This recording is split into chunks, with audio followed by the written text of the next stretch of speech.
Hello friends, welcome to SUGA'S creation. இன்னைக்கு நம்ம ஆச்சியோட chettinadu basmati biryani kit review பார்க்கலாம். இதோட பிரைஸ் 125. இதில் என்ன இருக்குன்னா 5 கிராம் ஸ்பைசஸ் கொடுத்துருக்காங்க. நம்ம போடுவோம்ல பட்டை, ஏலக்காய், பிரியாணி இலை, அன்னாசி பூ, சீரகம் மட்டும் இருக்குது. 110 கிராம் பிரியாணி பேஸ்ட் இருக்குது. 250 கிராம் பாஸ்மதி ரைஸ் இருக்குது. இதுக்கு 100 கிராம் ஆச்சி பாயாசம் மிக்ஸ் ஃப்ரீயாக கொடுக்குறாங்க. பாயாசம் மிக்ஸ் இன்சைட் பேக் கிடையாது, வெளியில் தான் இருந்தது.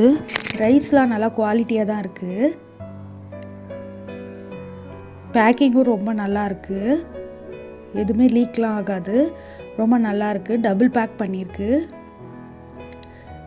ஸ்பைசஸ் இந்த சீரகமே ஒரு டிஃப்ரெண்ட்டாக இருக்குது, நம்ம வீட்டில் யூஸ் பண்ணுற மாதிரி கிடையாது.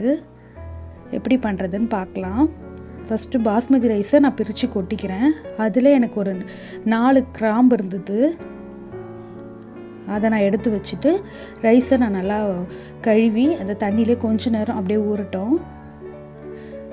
ஆயிலெலாம் ஊற்றக்கூடாதுங்க, ஊற்றலான்னு போட்டிருக்கு, ஆனால் நீங்கள் நெய் ஊற்றுங்க. நெய் ஊற்றிட்டு அந்த 5 கிராம் ஸ்பைசஸ் இருக்குல்ல எல்லாத்தையும் நான் ஆட் பண்ணுறேன்.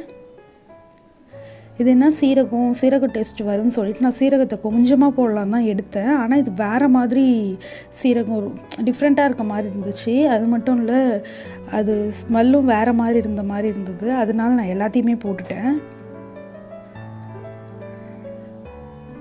இது நல்லா பொரிஞ்சதுக்கப்புறம் ஆனியனும் புதினாவும் நான் போடுறேன். ஆனால் அதில் புதினாலாம் போட சொல்லலை, ஆனால் ஆனியன்லாம் வெஜிடபிள் ஏதாவது ஆட் பண்ண சொல்லியிருக்காங்க. நான் நல்லா ஆனியனும் புதினா மட்டும் நான் ஆட் பண்ணுறேன்.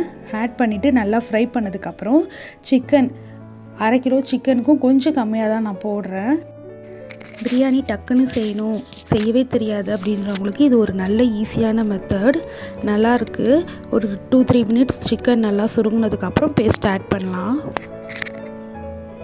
நல்லா சாப்பிட்றவங்களா இருந்தால் 3 பேர் தாராளமாக சாப்பிட்லாம். ஆனால் நாங்கள் 2 வேளைக்கு வச்சு சாப்பிட்டோம், எங்களுக்கு நிறையாவே இருந்த மாதிரி இருந்துச்சு. பேஸ்ட் ஆட் பண்ணிவிட்டு நல்லா கிண்டி விட்டுக்குங்க. இது நல்லா ஒரு 10 மினிட்ஸ் அப்படியே விட்டு சொல்கிறாங்க. அந்த பேஸ்ட்டில் நல்லா ரோஸ்ட் பண்ணணும்னு சொல்கிறாங்க. நான் கொத்தமல்லி தழை கொஞ்சம் ஆட் பண்ணுறேன். குக்கரில் சமைக்கணும் தான் போட்டிருக்கு. நெய் சூடானதுக்கப்புறம் குக்கரில் 3 விசில் விடணும், எல்லாம் போட்டதுக்கப்புறம் போட்டிருக்கு. ஆனால் நான் குக்கரில் பண்ணலை. இந்த பாஸ்மதி ரைஸ் எப்படி இருக்கும்னு தெரியல, அதனால நான் குக்கரில் பண்ணல. நான் மோஸ்ட்லி குக்கரில் பண்ண மாட்டேன். பேஸ்ட்டு நல்லா 10 மினிட்ஸ் அப்படியே ரோஸ்ட் ஆனதுக்கப்புறம் ரைஸ் நான் சேர்க்குறேன். ஏன்னா ஒரு குக்கர் ஒரு மாதிரி இருக்கும். சிலவங்க குக்கர் 1 விசில்லே ரெடி ஆகிடும், ஒருத்தவங்க குக்கர் 2, 3 அப்படின்னு இருக்குது. இதுங்க 3 விசில் சொல்லியிருக்காங்க, நம்ம ஏதாவது பண்ணி எதாவது ஆகிட போகுதுன்னு தான் நான் குக்கரில் பண்ணலை. 450 ml தண்ணி ஊற்ற சொல்லியிருக்காங்க, ஆனால் நீங்கள் 500 ml தண்ணி ஊற்றுங்க. ஏன்னா தண்ணி பத்தாத மாதிரி இருந்துச்சு. எனக்கு உப்பு கொஞ்சம் கம்மியாக இருந்ததுனால நான் உப்பு கொஞ்சம் ஆட் பண்ணுறேன். இந்த மாதிரி நல்லா ஸ்பீடில் வச்சு தண்ணி ஒரு 70% கொதிச்சதுக்கப்புறம் மூடி போட்டுருங்க. சிம்மில் வச்சு மூடி போட்டுருங்க. ஒரு 90% தண்ணி சுருங்கினதுக்கப்புறம் இந்த மாதிரி தோசை தவா வச்சு அதை தூக்கி மேலே வச்சு சிம்மிலே வச்சு கொஞ்ச நேரம் அப்படியே தம்மில் விட்டுட்டிங்கன்னா நல்லா பொலன்னு பார்க்கவே கலர்ஃபுல்லான பிரியாணி ரெடி ஆகிடுங்க. இது 2 பேர் தாராளமாக சாப்பிடலாம், நிறையா சாப்பிட்றவங்க. நாங்கள் 2 வேளைக்கு வச்சுக்கிட்டோம். ரொம்ப ஈஸியான மெத்தட், ட்ரை பண்ணி பாருங்கள். நான் சர்வ் பண்ணிட்டேன். ரைத்தா 65ஓட சாப்பிட போகிறோம்.